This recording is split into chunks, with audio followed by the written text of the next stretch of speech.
Aaron Rodgers is still recruiting Davante Adams to the Jets. Oh, baby. Let's get into it.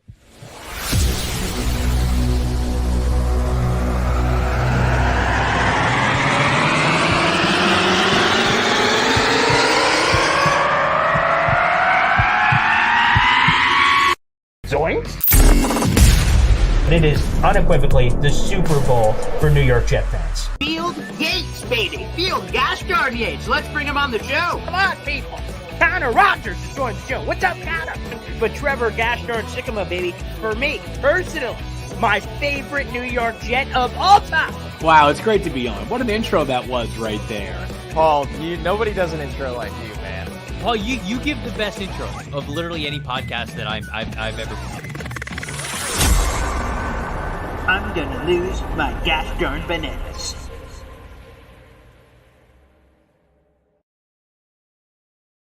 What's going on, everybody? Paul Eston Jr., a.k.a. Boy Green. I'm the New York Jets digital reporter for Heavy.com. Welcome to Boy Green Daily, a daily New York Jets video show, also available wherever you get your friggin' podcast.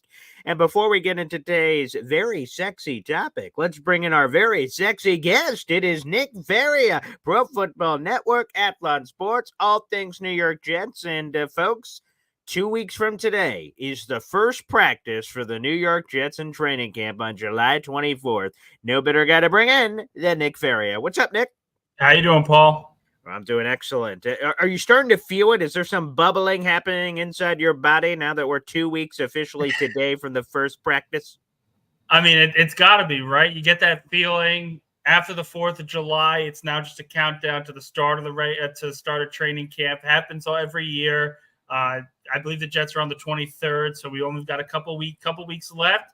It's a very exciting time. There's no other spot to really be in to be as excited as right now. Yeah, and I read it in Zach Rosenblatt's piece. The rookies are going to report even in less time. It's almost a week away from that. I believe that's the 18th is rookie report day. Veterans report on the 23rd, and then booyah, practice. So it's going to be pretty gosh darn exciting. But something else that's pretty exciting, Nick, is yesterday I just happened to come across Kay Adams, who does her Up and Adams show. Davante Adams made an appearance, and Jets, Rodgers, recruiting. Let's play the clip. You two are boys, a lot of love for each other. You went to the Derby together. We see the pictures on the Instagram. Are you telling me he's not getting your ear and saying, hey, I want to play with you again? Oh, he's in that ear, that's for sure. he's in the ear, but it's not as easy as it. Obviously we can get together and talk about the old times and potential of doing this and that. But like I said, I'm a Raider, and he knows that. So we'll maybe the next. And it gets cut off there from Kay's video, but it says maybe in the next lifetime because of the complicated factors that exist. And before I get to any additional questions beyond that, what was your first blush reaction to Davante Adams still in the ear of Davante Adams about a future potential meetup with the New York Jets? I'm not surprised at all. I don't think anyone should be. This is Aaron Rodgers we're talking about. He wants to bring in guys that he's comfortable with. And why not bring in the best guy of that group in Davante Adams? Now, that doesn't mean it's going to happen. I think the one thing that makes it a pipe dream is the fact that the Raiders don't want to trade him, and Adams doesn't really want to leave. I mean, objectively, he doesn't sound like a receiver that is on the way out. He doesn't sound like a receiver that's willing to shift his goals and try to figure out a new place to live over and over again. It seems like he's very, very comfortable being in Las Vegas. He wants to stay here. And in reality, that's all that matters. Unless the Raiders are in a complete sell and tear down mode by the trade deadline this year, it's extremely unlikely that is going to happen at all. And with what you just said, they extended the NFL trade deadline this year. It's November 5th. The previous year was Halloween right on there. So, I was kind of looking around. We have an article down below. You guys could take a gander at it if you'd like. And I'm like, Davante Adams is happy right now. Who isn't happy right now? Everyone's undefeated. Everyone's 0-0. It's all cherries and peaches and rainbows and sprinkles is what's happening right now. However, this quarterback combination is going to be one of Aiden O'Connell or Gardner Minshew. And not that this is some legitimate thing that I've ever used as any kind of a citation in an article before, but I went, where was Gardner Minshew or Aiden O'Connell and Chris Sims' top 40 quarterback rankings he does every year? So I saw it and barely cracked the list at 39, and that's behind guys like Kenny Pickett and guys who are unquestioned, like they're backups. Like there's no chance for them to start. So for the Raiders' top guy to be behind legit, there's only 32 teams in the NFL, 39. We're getting to like the UFL, for Pete's sake, of rankings of quarterbacks. Maybe Davante's happy now, but if one of his quarterbacks can't hit the broadside of a barn, last year, Davante Adams' public frustration about his lack of involvement in the offense and things, I think this could be a revisit. Like, okay, Davante, you know what? We'll circle. We'll go around the neighborhood, drive back around. Oh, you feel differently now? Let's make a move. Possible? Maybe? I think the one thing that changes it, though, is Antonio Pierce. A lot of the struggles that Adams had last year was with a different coaching staff and a different offensive scheme. When Pierce was hired as the interim and he was brought in as the full-time guy, one of the first people that spoke out in favor of the move was Adams. So I think in fairness to him, even if he were to get frustrated with quarterback play, Pierce can really keep his mind situated and keep him focused on the main goal. The other piece to this, and I think it's very interesting, but ultimately the Raiders were trying to trade up in the 2024 NFL draft for Michael Penix, for McCarthy, for any real quarterback that they could trust in the first round, and they ultimately didn't work out, so they go best player available. So you add all those things together, and it doesn't sound like Adams is really angry with what the Raiders have as their plan. Gardner Minshew is still a quality quarterback. He went 9-8 with the Indianapolis Colts last season. Granted, he finished over 500 overall, but he kept that team afloat for most of the year. It's just the last game of the year he went up against arguably the greatest rookie season of all time. So if I'm going to look at where Adams is right now to where he could be in a couple months, of course, he could be very unhappy. Eventually, Pierce could not have complete control of the locker room like he did last year. But the fact of the matter remains, Adams is pretty happy right now. And unless there is some catastrophic move that the Raiders make to piss off Adams, I just don't see it happening. Well, I am willing to do whatever it takes. I will help them make that catastrophically horrible move or anything because, you know, again, I reference the movie strangely all the time. Hitch, Will Smith, Kevin James, let's get these two back together. They want to be together. They're war-torn lovers. They don't know how. Like, again, Davante said in his answer, it's just not that easy. We can't just meet up and say, hey, let's do this thing. It's like they're both in separate marriages, but they want to be together. They're like, I got a family. I don't know, convenience.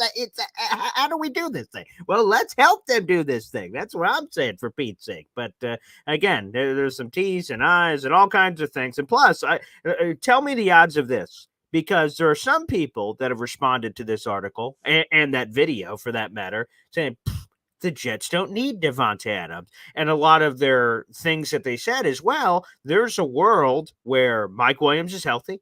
Malachi Corley develops and comes along a lot quicker than we think. I know Salah said raw route runner a bunch of weeks ago when they were talking about rookies, and maybe he's further along. Alan Lazard has a bounce back. Then all of a sudden, there is no room in theory for Davante Adams. What would you say out of a 0% chance to a 100% chance that scenario exists and happens, that it would be possible that all of those things happen, and thus the Davante Adams would not be necessary?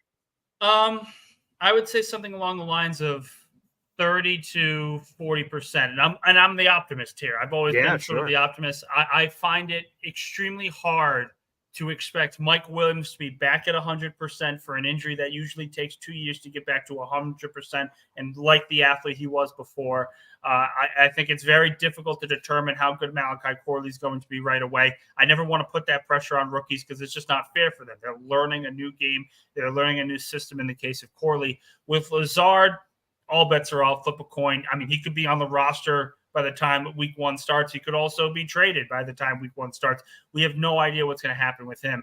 The question mark that I have that I think I'm pretty far more optimistic about is Xavier Gibson. If he looks and plays like the Wes Welker, Julian Edelman type, that's going to change the conversation a lot because you can force Garrett Wilson to the outside and really have a slot demon on the inside along with Tyler Conklin, to really stretch the middle of the field. So ultimately, listen, this isn't a bad receiving core at all. It really isn't. This is a solid one. I would put them at around league average. If you're looking to maximize the potential, then you go out and get a receiver. You go out and get a receiver around the trade deadline, whether it's Adams, whether it's a different veteran in the free agent market that really hasn't really stepped up early on in the season. That remains to be seen. But ultimately, I think the Jets are going to be comfortable with this receiving core right now because they have to be. They've got $6 million in cap space. They still have to re-sign Hassan Reddick. They have to create cap space for that. There's not enough room to bring in another guy right now at the moment, at least for the receiver spot. All right, let's get one more nugget in this, and then we'll move on. Tell me if this is all a factor. Again, this is another little thing I put in the story, that regardless of whether it's Davante Adams or some other name we are not aware of at the trade deadline, how much of a factor will it play the savvy move the Jets pulled off in the middle of the 2024 NFL draft when they flipped a fourth this year for a third next year with the Detroit Lions, and having that extra ammunition? Again, it could be Devante Adams, but it could be anybody. Pick any player, as the Jets are in this all-in season, and somewhere over that first, again, we have an extra week of time because of the trade deadline being pushed out. So that first 9 weeks of time of things to happen to go, whoa, actually, now that we've taken this thing out for a test drive, we're actually going to need one of these or one of those. How big of a factor will that extra third play, or am I overrating it? No, it's not. And I think even to a point, you may be underrating it. This is how a deal is going to get done, whether it's for a receiver, whether it's for another pass rusher, a safety, an offensive lineman. However the case, that third-round pick is going to be the cost for whatever trade is made down the road. And that was what was so shrewd about the move, because I felt that Joe Douglas – I thought he had an excellent draft. And I've been saying this now for a long time. People will go back and forth on the Isaiah Davis pick, but with him and Braylon Allen, that's a great trio of running backs with Breece Hall overall. And I love the Jordan Travis pick. I love Quantez Stiggers. He has looked phenomenal in practices. Malachi Corley, Olu Fashanu. Overall, that was a phenomenal draft. And the fact that you add a third-round pick into next year's draft, there's only one other organization that actually made that move this past year, and that was the Philadelphia Eagles. And everyone knows how much I love Howie Roseman's decision-making. You look at Howie, you look at Joe Douglas, they both had the same thought process in mind, and that's get extra ammunition. So if we're in contention by the trade deadline, we're going to have something in order to get a really, really good player at a moment's notice. So phenomenal move by Douglas to make that trade, and it is going to be the factor if any move is going to be made eventually in November. And we'll get back into this running back room in just a second, but let's give a shout out. We got a new member on the channel. He was here, now he's here again. Either way, mother_effing_true. Welcome to the party, baby. By the way, we are hooking up emojis as well. Coffee Club. You now get a little Boy Green Coffee Club emoji. We're working on that behind the scenes, people. So, I heard you. I listen. I'm a man of the people, for Pete's sake. So there you go. If you guys type in the word Coffee Club, you guys get a nice little emoji there. God bless. You're welcome. I will sign it, and you can have it. But speaking of running backs, Nick, I saw you did an article recently evaluating the position as a whole heading into training camp, and I love this for Athlon Sports of getting us ready, quite frankly, for training camp. Now, you talked about that 3, which is the 2 rookies and Breece, which seem to be all the locks to make the roster because Joe Douglas has not cut his draft picks, unless you count Zach Kuntz, which it's a 7th-round draft, and he came back the next day of the practice squad anyway. So for the most part, he doesn't cut his own rookies that he himself drafts. So that sounds like the 3 locks there. Real quick on the back end, is he? Is it Tariq Cohen? Is it nobody? Is it not 4 running backs making the team? Well, what's the construction there? Well, here's the difficult thing, because it's not just the running backs. When you construct the 53-man roster for the Jets, and again, stressing that everything is a projection right now, you have to think that they're going to bring in 3 quarterbacks. You have a question mark on the offensive line. At minimum, they're bringing 9. They're going to have 3 tight ends. Mm-hmm. And then you say, okay, do they take 7 receivers? Do they take 4 running backs? Ultimately, I think what's going to happen is they are going to like Tariq Cohen in that returner role. And I think they're going to move Xavier Gibson off the punt returning responsibilities to be the full-time slot receiver. Because, again, I think he's just been that good in camp so far. That good in off-season workouts. We'll see what happens when training camp actually starts. But all signs point to a really strong start for Xavier Gipson. And that will allow a player like Tariq Cohen to try to make his mark as a kick returner or punt returner. We got to remember, this guy's a first-team All-Pro. Yes, he dealt with injuries. Yes, he dealt with all these other issues in Chicago.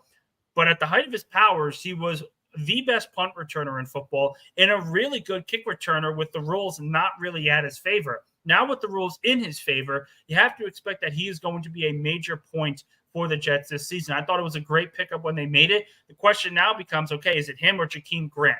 I would sort of tend to put my side on Cohen's status right now. I think he's just a better fit overall for the new kickoff rules, a little bit quicker, so I think he's a better fit overall. And then you look at Izzy Abanikanda.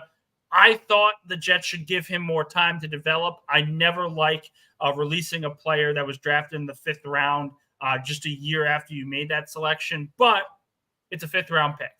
It's not the be-all, end-all. There's still some really good players from last year's class that are developing into solid players like Joe Tipman. I still like Will McDonald. Carter Warren looks like a good swing tackle. So there are quality players here, and even if you have to cut one, for it to be the 5th-round pick isn't exactly the worst thing in the world, but it's still a waste of resources. You could have picked another player at a different position in the 5th round. So I don't like the fact that they seemingly are ready to give up on Izzy Abanikanda right away. But again, they've told him he needs to improve in pass blocking. They've told him what he needs to improve on. He has a month to show that he stuck to that and really improved in that regard, because we know he's fast. We know he's a very good receiving back. We know he can run the football because he looked solid in spurts last season. But if he can't improve this one thing, he's never going to see the field. All right, let's go to another I first letter running back, and that's Isaiah Davis.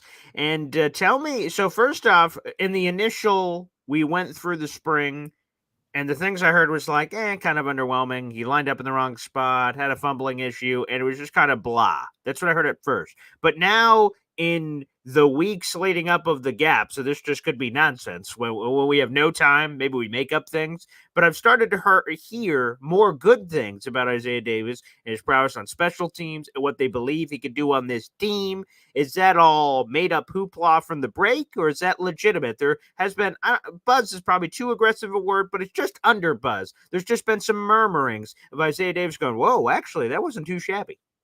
Yeah, so I wasn't there at OTA, so I can't really speak to how he was, at least to start. But we also have to remember, the early start for a lot of these rookies is just getting their feet wet. This is the first time they're playing at the NFL level and at the NFL speed. And Isaiah Davis, it's not like he played at Wisconsin. It's not like he played in the SEC. He was playing at South Dakota State. Big jumping competition right now that he's having to deal with. But I was there for mandatory minicamp, and I came away very impressed with what I saw out of him, not just as a runner, not just as a receiver, but as a blocker too. This guy is a very physical player overall. There was one particular play where they were running a screen on the far side of the field to Allen Lazard, and he took his man into the sideline. That's how good he was blocking. That's how solid and strong he looked on that particular play. So maybe they have a fullback / halfback hybrid. I kind of teased that in the last article when it comes to Isaiah Davis, where they want him to see the field with Braden Allen. They want him to see the field with a guy like Breece Hall. Maybe that's potentially in the cards. But the fact of the matter is, when you're a 5th-round pick, you need to show out in any way, shape, or form, kind of the opposite of what Israel Abanikanda has been able to do, where we tell Izzy, hey, you need to stand up in a lot of different facets, not just running the football. With Davis, he's showing that with his blocking, and I think that's going to make him an instrumental part of this 2024 offense. All right, let's go to another training camp position preview you did, and it's quarterback. And, sometimes years past, I'm like, do we have to preview that position? But now I've got a little bit of chutzpah. I am feeling better about the position. Now, there's the obvious in Aaron Rodgers, but I'm curious, first off, let's start off with the backup, Tyrod Taylor. The Jets obviously thought enough of him. They gave him $8.5 million guaranteed dollars for this 2-year deal that he's going to have, which gives him obviously security for this year and for next year. How much of an upgrade? This might be a dumb question, but how much of an upgrade is he over Zach Wilson? Well, I never like to speak poorly about players on the Sure. field. It's not like Zach Wilson was a bad guy. He was a good teammate overall. When he was a great guy that I spoke with throughout last year. But this is essentially going from a 1950s bottom of the barrel quarterback to Joe Montana at the backup quarterback position. Wow. This just isn't close. Tyrod Taylor's been in the league for over a decade. He has experience winning. Right now, he's got a 500 record as a starting quarterback, but he's been and started a playoff game. There's really no mark here that Zach Wilson has over Tyrod Taylor. Zach Wilson can move. Well, Tyrod Taylor is a scrambling quarterback. Zach Wilson improved as a leader. Well, Tyrod Taylor's been doing this for a very long time. Locker rooms love him. The accuracy, he's got a better arm than Zach Wilson overall when you count the fact that he actually sets his feet when he throws. So I look at Tyrod Taylor, and I consider him one of the best backup quarterbacks in the NFL. As a starter, where is he? Probably 28th, 29th on a list of 32 quarterbacks. He's not a starter anymore.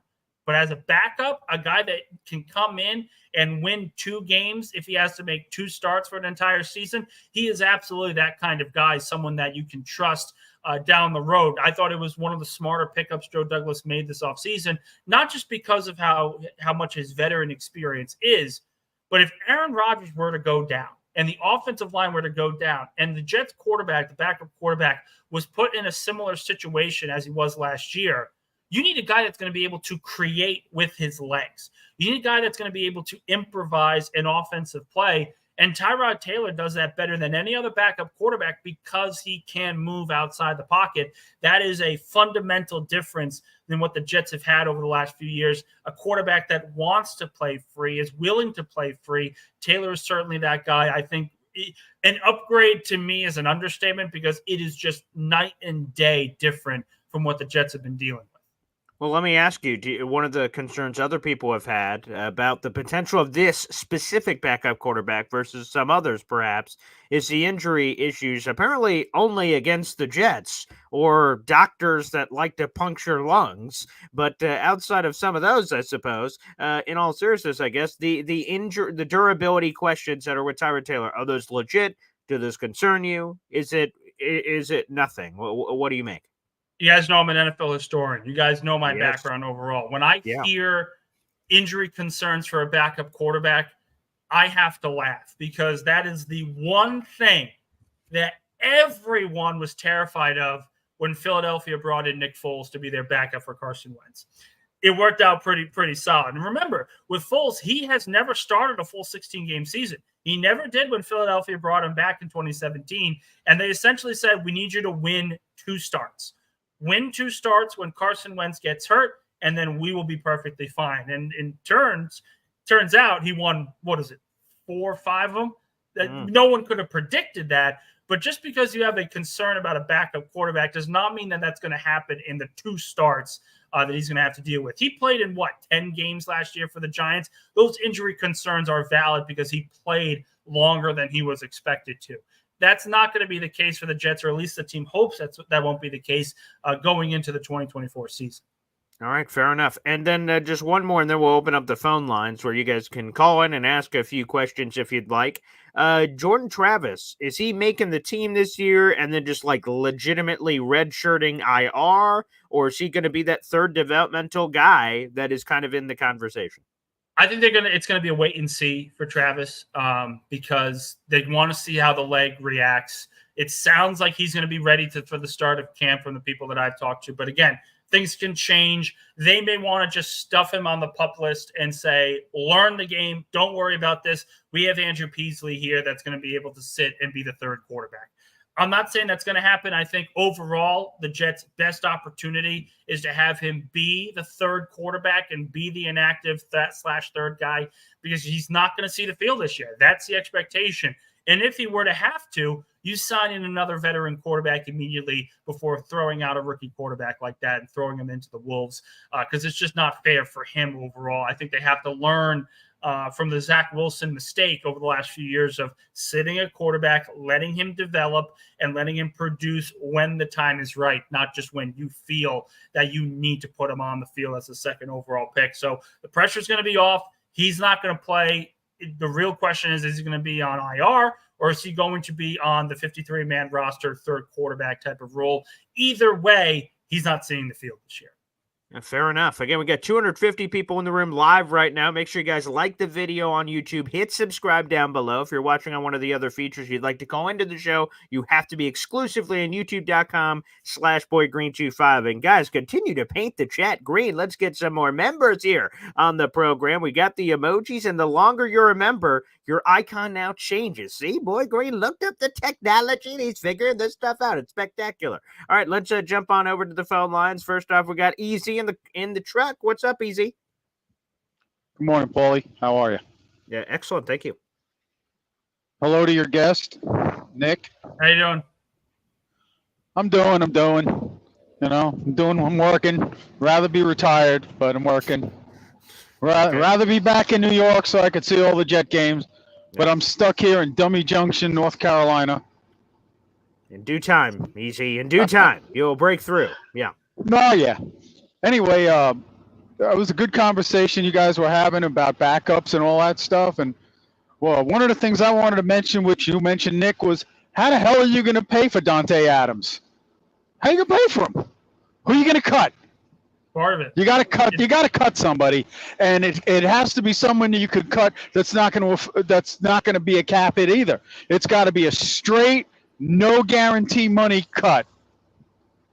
Well, I think there's ways for them to do it without cutting anyone, and that comes with restructures. I think they can save close to $25-30 million if they restructure Quincy Williams, and I'm missing out on the third.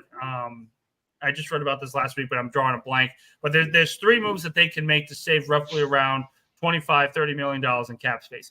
That will give you enough room to sign Hassan Reddick to a deal and potentially bring in a Davante Adams at the contract that he has.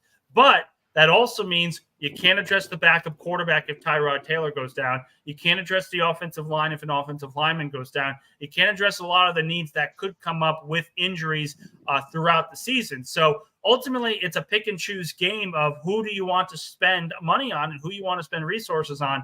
To me, the Jets are going to be in a great situation regardless. Whether they make a trade for a receiver, whether they add additional pieces to the offensive line, they're in a solid spot because the depth of the roster is so much better than it was last season.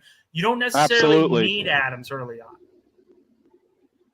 What the thing I'm saying is, I believe if we're going to go and get someone like Davante Adams, it can't be now. It would have to be just before the trade deadline in the event someone goes down or in the event someone's not panning out. Yeah, no, that's I think they're not making that deal. I know Davante Adams is like a guarantee to be a good player, but then again, there's no guarantees he doesn't get hurt either. This league has a 100% injury rate. Anything could happen to anybody at any time. It's like landmines. You got 53 landmines on every team in the league has 53 landmines. Yeah, and I would just jump in to say, Easy, we're all on the same page. The Raiders wouldn't trade him right now anyway, even if the Jets wanted to, and to all those reasons that Nick said about potential restructures, whether it's Quincy, or some sort of mini extension for DJ Reed or something, like any of that could have created potential cap room or will in the future. This is a trade deadline conversation, if it's a conversation at all, because, again, you need a willing party, and that has to be the Raiders. And for me, the recipe is Raiders are sucking, quarterback plays inconsistent, Devante Adams like, I don't know, man. I'd be kind of cool being elsewhere. And the He's Raiders have to throw his helmet on the floor and insist on a trade. Perhaps. Or the Raiders are like, boy, Davante Adams is an expiring asset. If we don't trade him now and we're sucking, his trade value is only going to plummet. Let's get the most we can for him right now. We're rebuilding the team anyway. Let's ship him off. Like, that would have to be it. So it's a trade deadline. Yeah, go ahead, Nick. I'll throw another receiver out here that was actually in contention for the Jets in free agency. What about Mike Evans? The Tampa Bay Buccaneers signed him to a short-term deal overall. He wants to retire a Buccaneer, everything like that.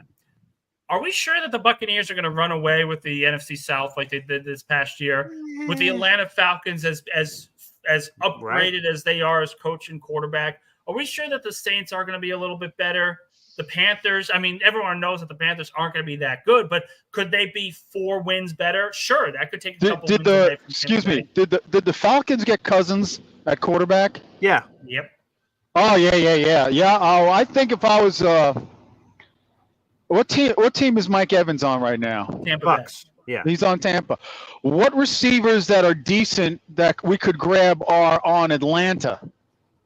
You're not going to get anyone from Atlanta. All these Yeah. guys are first-round picks.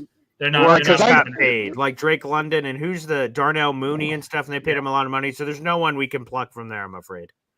And I don't. Yeah, actually, that was a dumb statement of mine because what I meant to say with that was if I was on the Falcons, I would want to see where I could go with Cousins.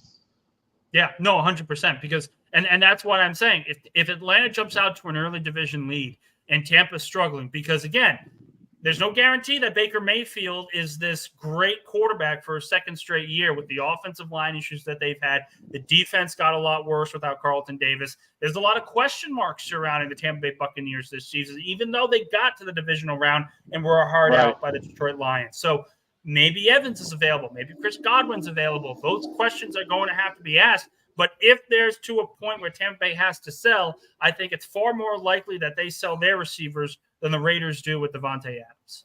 Well, I was pissed in the draft when the Browns took damn, you just admit. See, I'm 63, so I get these things. Baker Mayfield. I wanted Baker Mayfield on the Jets really, really bad. I just liked his style of play better for us because I thought he was a better scrambler. Not a better runner in speed, but I just thought he had a better pocket awareness and scrambling ability than Darnold. Well, Baker in the New York media, that would have been something. Yeah. He had the moxie to be able to handle New York media, I think, better than Darnold overall. But I also think, again, the reason why the Jets have failed at quarterback is that they've picked the wrong quarterbacks or they've put the bad teams around them.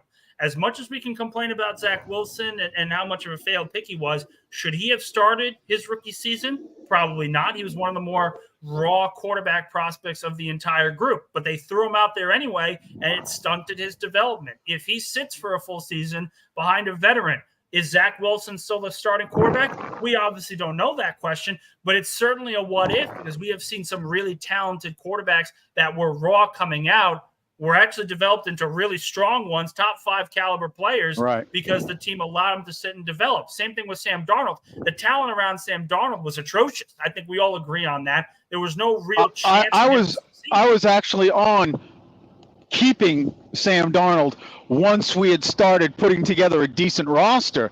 Because I always had this belief that if you pick a quarterback, he's got to sit 3 years. All the best quarterbacks from way back always sat. They always sat. Always. Not necessarily. Except for Peyton Manning and Brady. But even Brady sat a little bit. No, but Peyton Manning was one of those. Yeah, 1 second, Easy. We have a little bit of a delay there. Go ahead, Nick. Yeah, no, it's not that he sits for 3 years. It's that he sits for 1. You get him a full season under the belt. Brady did it. Jalen Hurts did it. You look at all the other quarterbacks. Patrick Mahomes did it. The other guys that took a little longer to develop overall are the guys that were thrown into the mix. You look at Ben Roethlisberger. He was very successful early on in his NFL career, but was he a true pocket passer, the kind of Hall of Famer that he grew up to be? No, it took him 4 years for him to get that right. Look at Terry Bradshaw starting right away, and he was benched on the 1974 team. He was not the week 1 starter in Pittsburgh the year they won the Super Bowl. That was, I think, a guy Cunningham overall. Like, it's not when you start a guy right away from his rookie season, there is a chance that you absolutely blow his development. And if I'm an NFL executive, the one thing that I can't wrap my mind around is that GMs nowadays, they have subscribed to the idea that we need results right away, unequivocally, no questions asked. But the reality is, no, that's not how you build a winning formula. That's not how you build a winning organization. If you allow these guys to sit and really develop, you can have great quarterbacks at your disposal. Lamar Jackson didn't start week 1 of his rookie season. They waited until week 10, and his development has been astronomical to what other people thought he could be at the NFL level. 100%. And Joe Flacco was in the middle of that playoff game, and they went back and forth to him and Lamar. That was against the Chargers. I mean, again, a lot of craziness. Easy, I'll bring you back on to do one last point here, and then we'll go on to other callers. Go ahead. Yeah, I had to get off. I had to talk to someone work-related. Sorry, That's guys. Okay. But going back to that, the core. I mean, look at Steve Young. He sat for a while. I know he played in the what was it, the USFL, the first one, or one of those crazy leagues. Sure. But he was, he was a journeyman quarterback back then. He was young. But I know why they try to put these guys in so fast and so furious and don't let them sit. Because they only have 3 to 4 years to get these guys on the cheap now. That's it. And because of the jobs. I mean, think about that, right? Like, do you think Joe Douglas, who didn't have a veteran, which was also his fault, but that he could draft Zach Wilson and then cryogenically freeze him and play garbage until Zach Wilson was ready? He might have lost his job a lot faster. So these guys are under immediate pressure to, like, do something with these guys. And that's why it's more of a luxury back then, because now this head coaching turn, you get 1, 2, 3 years, and then you're not getting the job done, replaced. So it's a. But that's what I hate about this. That's what I hate about this, because the argument of this guy needs to produce right away because he's on a rookie contract. What rookie quarterback has won a Super Bowl? Not a single Russell one. Wilson? Not his rookie year. That was his sophomore year. The closest one to doing it was Marino, and he lost the Super Bowl. But you're saying as a rookie, you're saying? As a rookie. Yeah, I think Ben Roethlisberger went deep but lost. Yeah. I don't know. So no my rookie point, has my done it. point to that. Sanchez went to the AFC Championship game his first So year. does Flacco. That's true. Right. Well, Flacco. Yeah, go ahead, Nick.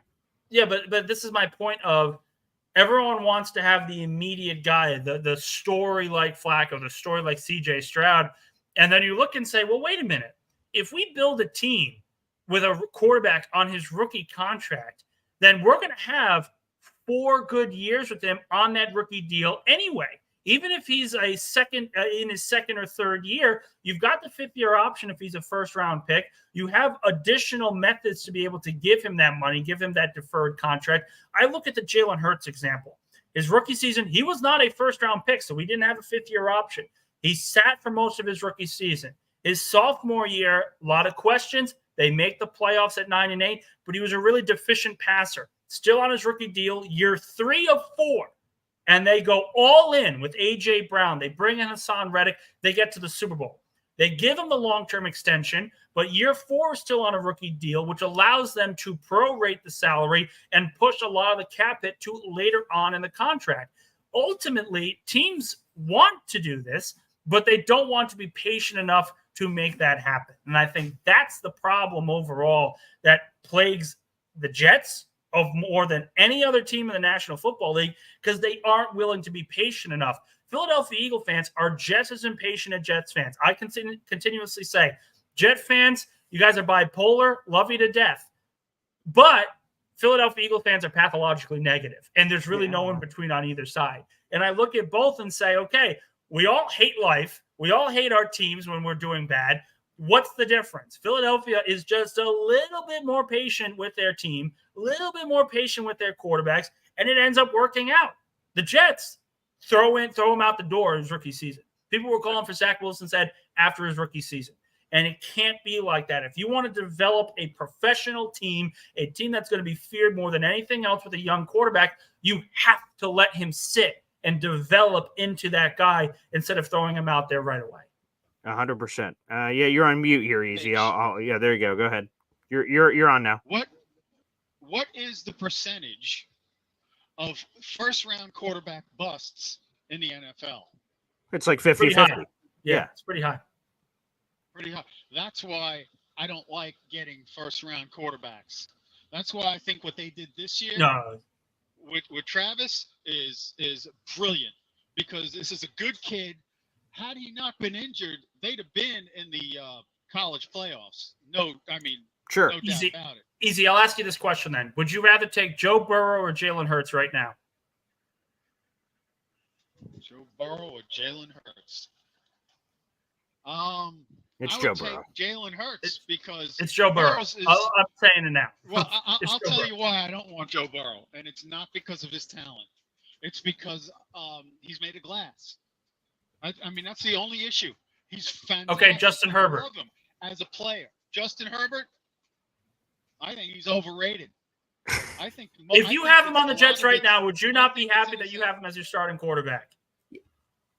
I'm not sure. I'm happier where we are with an older Aaron Rodgers. Fair enough. You get out. You get. By the way, Aaron Rodgers, first round pick. 3 years from now, if he's available, with a couple of more years of NFL experience, I'd snap him up because, like I said, I don't like the odds of drafting young quarterbacks. I just don't like those odds. Now, if he's fair enough, if he's a halfway decent quarterback, like a top 16 quarterback, I'm all happy and glazed about it because all Joe Douglas has to do is keep this defense tweaked and keep the rest of the offense tweaked, and we can win with the top 15, 16 quarterback. I think so, and I appreciate the call, Easy. The only thing I will add, because you say you don't like the odds for first-round quarterbacks, I'd say it's probably 50-50. What do you think the odds are after the first round?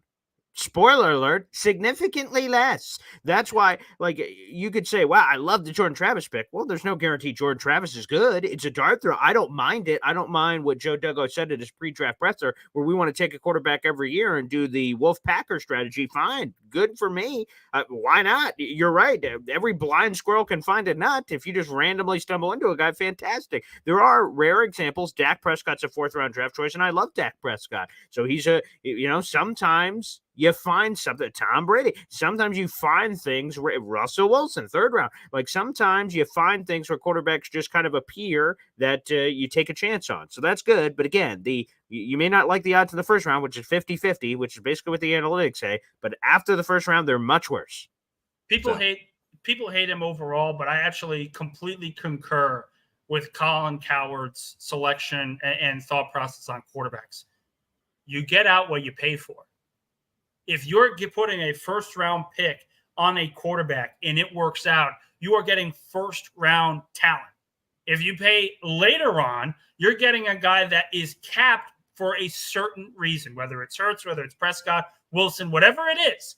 Still really good, still really dominant, but they're not Joe Burrow. They're not Justin Herbert. And right now I would take Jalen Hurts over Justin Herbert because he's a winner. He's a better leader. He's a better overall game manager than Justin Herbert. But I can't deny that Herbert's got the better arm. I can't deny that. No one's arguing that. Joe Burrow has been to a Super Bowl as well. If Joe Burrow and it's Jalen Hurts, if I'm debating between the two, I'm taking Joe Burrow. Sorry, even with the injury concerns. When 100%. you get out what you pay for with quarterbacks in the first round specifically, and that's why teams take so many swings on them. That's why the Atlanta Falcons took the swing on Michael Penix, because they didn't want to wait into the second round, because they felt that if we're going to get a quarterback, if we want to restart this quarterback market, then we need to go now. 100%. And by the way, I love FL Phil 98, a member of the Boy Green Coffee Club, saying, good morning, BG. Love the Wednesday pairing. He's on every gosh darn Wednesday, baby. Here on Boy Green Daily. That is Nick Faria. Of course, you can check out all of his New York Jets content for Pro Football Network and Athlon Sports. So, guys, make sure you check that out. Let's go back to the phone lines. Very patiently waiting, this man. Hep joining us here on the phone lines. What's up, Hep? Hey, friends. How you doing? Excellent, man. Great. I'm curious, what are we going to do with our fullback? You think Davis might be able to fill that slot? Kind of teased that earlier. Yeah, Hep. I certainly think that's going to be a possible discussion that the Jets are going to have, particularly when Braylon Allen's on the field, because wouldn't you want a little bit more power? And maybe they use Braylon Allen as the A.J. Dillon type, where they put him on the field with Breece Hall as well. But with Davis, you have a little bit more flexibility in the running back room, so you don't have to put Breece Hall out there to take 25, 30 touches. All you really need is a guy to get 5 touches and 5 yards a carry. If Davis can do that while also blocking, he's going to be perfectly fine. And but for the love of everything that's holy, can we maximize the roster? Whether that's Jeremy Ruckert playing some H-back, whether it's Isaiah, whoever. I'm sorry, Nick Bodden. I have this Nick Bodden hate or something, I guess. But I just want a little bit more juice, because if you make that one decision, that opens up a 10th offensive lineman. That opens up an insert player in another position. Más importante. Yeah, go ahead, Ep. Exactly. The other thing is, do you think that out of the big 4 that we got out of our best draft of our season, do you think those guys are going to be Jets for life, or we're going to lose one of those guys eventually? I'm willing to bet, based on the conversations I've had, based on everything, they're all staying. They're all going to stay, because one thing people forget about is, the Jets only have $6 million in cap space right now. They have $50 million next year. Garrett Wilson, Sauce Gardner, you don't have to pay them $30 million a year every single year on the cap. Their cap hits are going to be less, or at least lesser overall, at the time their deal starts. The ones you have to worry about really is Breece Hall, because he doesn't have the 5th-year option. So I think they're going to have a front-loaded contract with Hall. They're going to keep him around because, again, I think Howie Roseman said it best.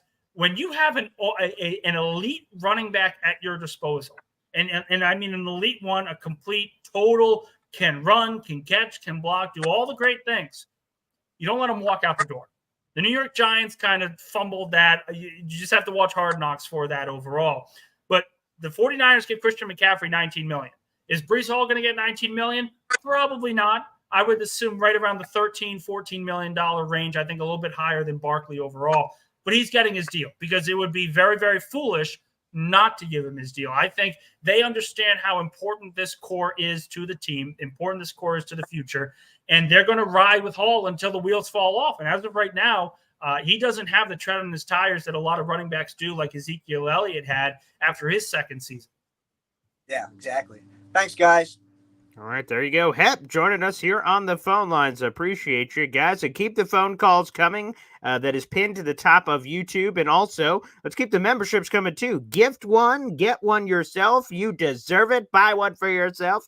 Spectacular. $2.99 a month to join the Boy Green Coffee Club. Paint the chat green. We got another caller here. Ricky, New York, live. Taking a swig here in the morning. It's 5 o'clock somewhere. What's up, Ricky?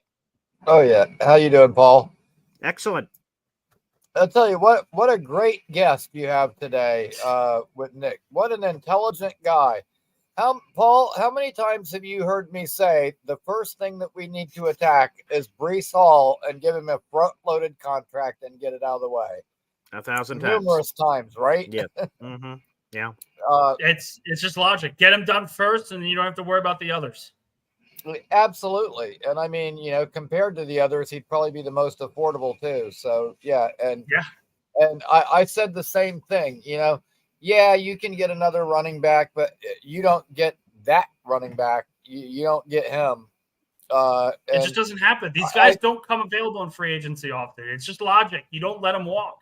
And I just want to add to that and to say, I've been paying attention to the Giants Hard Knocks. I don't know if everyone has. They just dropped episode 2 last night. And I felt this way even before Hard Knocks Universe. And because my radio co-host is a Giants fan, I said, you got to keep Saquon. I know I'm a former running back and there's some bias there. He's just so important to the team. He's an important guy. He's an important player. You got to keep him. And as I'm watching this horror story, because we already know how it ends, it's a documentary on World War II. I think I know who won. But as we're watching it, I'm just seeing as you're going through the story, I'm like, oh, as Saquon, you could see the relationship is tearing apart. I'm like, I don't want that to be Breece. It's a cautionary tale. I want the Jets to take care of their guy because he's just such a massive piece of the puzzle. I don't want to see him playing for the Patriots or some other division rival like Saquon is for the Eagles. It's disgusting. No offense, Nick Ferry, of course. I think it's a great thing. I think it's going to look beautiful and green. Disgusting. Anywho, back to you, Ricky. You know what? We did go through that already. But we went through it with Bryce Huff. Right. Fortunately, we were able to land Reddick to replace him. So, but with the elite running backs, that just doesn't happen like that. You don't let that guy out the door. I think it bodes well for, his long-term future here. Just the fact that JD was going to trade up back into the first to draft him. That tells you how high JD was on him. And he's earned it. I know that, last year he was coming off the injury, the year before he didn't have a whole year, but man, look at what he's done in just the small sample size that we've had. Give me a full year of that this year, and we're looking at some good stuff. As far as the quarterback thing, there is a guarantee that Jordan Travis is good. I guarantee it. So, our Florida State brethren, yes. But you know what? He couldn't have landed in a better position, be able to sit back and learn. And you know what? He's a worker, man. he's one of those guys that it's that old cliche, first one there, last one out, blah blah. But that really is him, and a great character kid. And you know what? I've watched him outplay Jaden Daniels in the first game of the year last year. I've seen him go toe to toe with some people, and that kid's a baller. So I think he would have gone a lot sooner than the 5th round. Yeah. How much higher? By the way, Nick, yeah. how much higher do you think he would have gone? No injury. He gets to the college football playoff, does all his jazz. Where does he go? I think there's an argument to be made where if he has a strong pro day, a strong combine, he's going late first round. I feel that he was that good in college, especially his last year with Florida State. He was that good in college, and the accuracy was there. The scrambling ability was there. Sure, he doesn't have a plus arm like a guy like Caleb Williams, but that doesn't mean you don't take a flyer him in the late first rounder, particularly for a team that maybe wanted a different project. Maybe Detroit takes him instead and lets him sit behind Jared Goff instead. Not saying that would have happened, but I think there's a legitimate chance that a team like the Giants, a team that maybe was not satisfied with their quarterback position, would have traded back into the first round late to take him. Otherwise, he was absolutely going second round, and I would argue with anyone that said that wasn't going to be the case, because everyone was saying for a good 3 months before his injury, he is going as a top 5, top 6 quarterback from this class. Yeah, absolutely. And even if you look at him as like a second round guy, quarterbacks get overdrafted, especially when they start coming off the board. So you could make that argument for the first. And see, he doesn't have that Josh Allen, cannon of an arm, but you know what he does do? He gets the ball to his playmakers, and we've got a bunch of playmakers on this team. And he's accurate. The other thing that he does, 26 touchdowns, 2 interceptions. He takes care of the ball. So some very Aaron Rodgers-like numbers, I must say, too. Okay, the next Aaron Rodgers. Ricky New York Live just said it right now. Boom. Yes, perfect. Yeah, I mean, as far as not turning the ball over, and sure. At any rate, I'm not going to go down that Jordan Travis rabbit hole. We'll be here all damn morning, but I appreciate the call. Thanks, Ricky. You guys have a good day, man. All right, thank you. See you, Ricky New York joining us here on the show. Yeah, go ahead, Nick. I'll say this about Saquon Barkley and Hard Knocks. I saw the clips yesterday. I didn't see the full thing because I don't have HBO. I saw the clips of Shane talking to him and essentially saying, we're going to let you walk in free agency, but do you mind if by calling us just the last minute so we can see if there's an offer we can match? It just screams the girlfriend who wants to dump you and say, well, I want to see other people. But if you meet someone, definitely give me a call so we can see if this can still work out. That's not how this works. They sounded completely whiny throughout Hard Knocks. And listen, I think Shane's going to be a very good GM. I think he's got this Giants team on the right track. But his handling of Barkley and putting this out here on Hard Knocks, not a good look at all. Yeah, and so you didn't see it. So I don't know the clip that you saw because I don't know how much of it showed, but I saw the whole episode last night. Oh my God, Shane, what a weird. Yeah, it is that exactly as you described, because the call before Saquon was with his agent, and he's like, hey, we're going to just kind of let you go. And then the agent tells Shane, do you go to bed at night and think, we don't need Saquon Barkley on this team? Like, is he, an untouchable, basically? Like, do you need him on the team? Do you think about that? And Shane kind of blew off the question, but did kind of just say, well, I go back and forth. And that's really all you need to hear. For me, if I was in his position and we go back in time, I'm like, no. You probably can't say that to the edge because he's like, oh, you need him? Then it's probably more money. But like the actual conversation of, man, we need this guy to do it. And yeah, so he talked to him on the phone and said, hey, will you guys circle back to us? Will you guys circle back to us? It was very awkward. And they immediately called Saquon, does the conversation that you say. And Saquon was kind of miffed by it first. He's like, you're going to be a man of your word, right? And Saquon's like, what? Like circling back? Yeah, I already said what I said. It was just uncomfortable. Very awkward. He tried to save it. He tried to save it because Giant fans were all angry because they felt that he didn't give an offer that Barkley wanted. And Giants fans will look at the offer that Barkley originally received 2 years ago when this contract negotiation started. And Barkley kind of did the same thing that Le'Veon Bell did. I think 2 years, if he were to turn back time, he would accept that deal right away, $14 million, whatever that was. But ultimately, the Giants have no one to blame but themselves. And I get it, Shane wasn't the guy that drafted Barkley, so there's less of a tie to him. But when your best offensive players are running back, you don't just let them walk if you're trying to be competitive. You try to find a solution to that, whether it's a 1 or 2 year deal to give him the kind of money you're looking for right now. It's not like the Giants are cap strapped overall. There's ways that they can create more cap space. And the extensions they did give out aren't working out for them right now. So they're in a position right now that's very precarious. We talk about Robert Saleh and Joe Douglas being on the hot seat. I would venture a guess to say that Brian Daboll and a little bit of Joe Shane are certainly on the hot seat as well, because as much as their playoff win is riding high from 2 years ago, last year was even worse of a season for them than it was for the Jets, and it was an embarrassment overall. They were just quitting on games early in the first quarter. So to me, Shane's going to be on the hot seat just as much as Joe Douglas is, and this sort of backtracking to make it sound like he's actually the good guy in this situation, certainly a weird gamble a couple weeks before the start of training camp. No doubt about it. Okay, a couple things, then we'll get out of here. YouTube Super Chat coming in from Brandon. Play it, baby.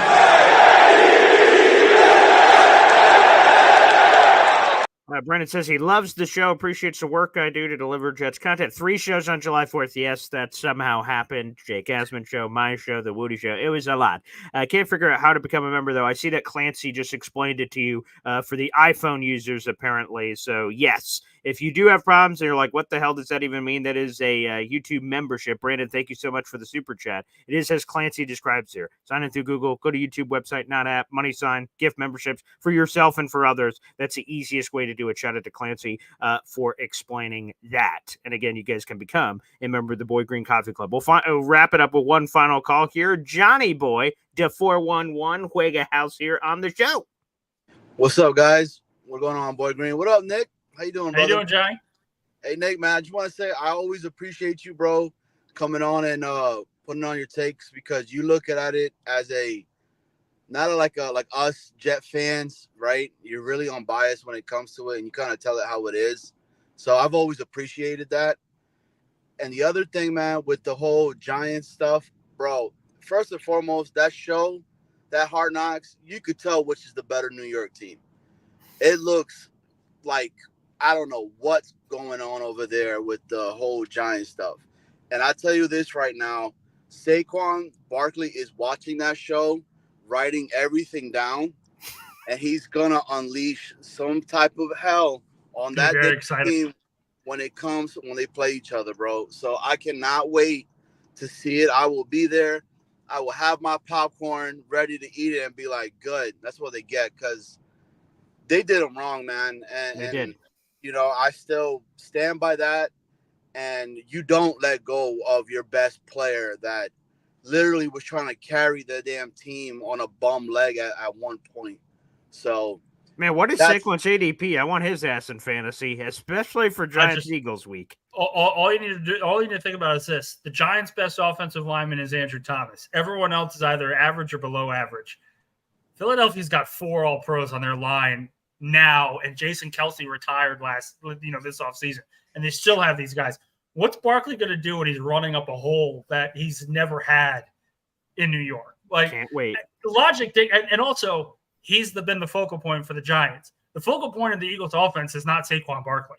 They've got A.J. Brown, they've got Devontae Smith, they've got Dallas Goedert, they've got Jalen Hurts, all guys that can really step up. And you know, if you're an Eagles fan, hey, it's a great time to be alive. Hey, dude, yeah, and I mean, Nick, you already know how I feel about the Eagles, man. I know a lot of people don't like them, but I'm not one of them, because I cannot stand the damn Giants. You know what I mean? So, well, I think that's what I feel that's what connects me with Jet fans the most, because yes, I'm a pathologically negative person overall when it comes to my team. Everyone sees my Twitter account during Eagle games. I'm an absolute wreck. I'm a mental basket case. But ultimately, when I look at the Jets, when I look at the Eagles, I consider them more brothers than anything else because, yes, the Giants, we don't like them. The Cowboys, we don't like them. Hey, the Patriots, we hate them too. Exactly. And now, going back to you guys' main topic, the whole Davante Adams thing, right? Yeah. I know you said what you said in the past, Nick. Boy Green, same thing. I'm probably one of the only guys that's out there that would I like Davante Adams to be a Jet? Yes, but at what cost? What are we getting rid Whatever of? it takes. What is it? Because look, I'm one of them old school Jet fans that I've always felt like we'll get a Le'Veon Bell, right? One of these older players that'll come to us, and then he is not the same player all over again. Maybe it's PTSD from myself in the past and all that. And I know that Davante Adams is still putting up numbers, even though with the crap that he has over there with Oakland. I just look, man, I really feel like the guys that we have, I think we're good, man.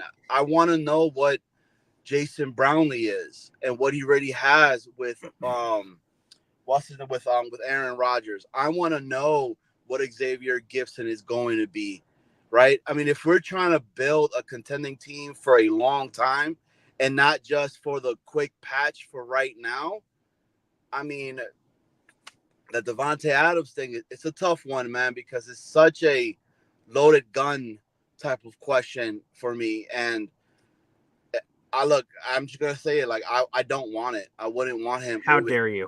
How dare you, Johnny? I know. But no, I will tell you two things, though. There are two things here. First off, you will get your wish. That's mean we're all on the same page, 100% on this. Davante Adams trade, if it were to even happen, it's not happening right now. It's not happening before the season. Not happening at the beginning of the season. It would have the necessary perfect storm for it to even be possible, to even squint and say, maybe. It would have to be the Raiders collapsing like a used lawn chair and the trade deadline, and the Jets obviously being awesome, going, F this, all in, baby, and then just being aggressive to go get him. So that's it. So to your point, the Jason Brownlees, the Xavier Gibsons, they will have their chance to prove you right. Say, we don't need him because we're all good. Lazard has a bounce back. Corley's faster than we thought.